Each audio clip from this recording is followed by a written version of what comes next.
Ribe pergunta número 1.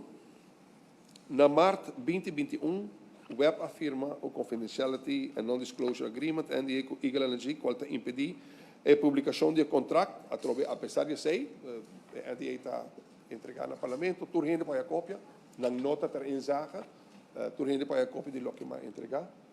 NDA award firmado do Sr. Luis Odiber, CEO anterior de web, Sr. Lalani, presidente de Eagle LNG, Sr. Weaver, presidente anterior de RVC Web, e Sr. Eyman, ex-diretor interino de Utilities Aruba. O Gas Supply Agreement afirma entre Water en Energiebedrijf Aruba NV e Eagle LNG Partners. Utilities Aruba NV nota partido na GSA, the Gas Supply Agreement. O GSA, o Gas Supply Agreement, arriba mês também contém cláusula de confidencialidade, em qual caso, Ministério de Aprovação de e partido não para publicar isso aqui. Através me que bisa como me a solicitar para partido não vai de acordo para o Parlamento de Aruba por higher contractor em Zaga, me de opinião que o Parlamento de Aruba me se aproveita e Gas Supply Agreement em Zaga.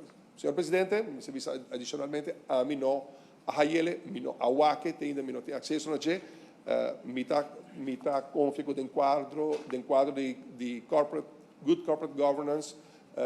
Mita realizar que o web tem prerrogativa e autonomia para atender com su handling contractual, comercial, como menece energia, lo que sim mita veita tá, se dado momento projeto na está realizando está conforme a visão que o governo está ribando e National Energy Policy e dentro quadro de sei bota tudo e projeto na diferente companhia na está actornan no mundo energético está cumprir com a visão que nós queremos. Na setembro 2020, RDA afirma NDA com Eagle LNG, Non-Disclosure Agreement afirmado para o Sr. Arans, diretor interino de RDA, Sr. Lalani, presidente de Eagle LNG.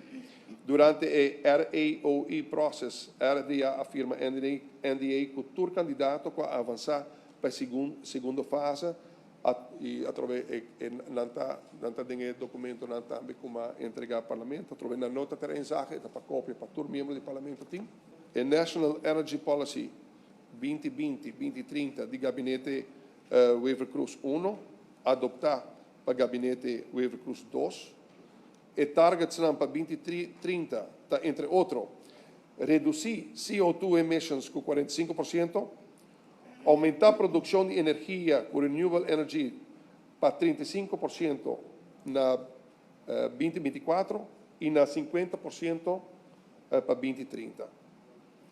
Com a introdução de gás natural e com a expansão de solar e wind energy, o WEP cumpre com a meta na maneira prescrevida em National Energy Policy 2020-2030.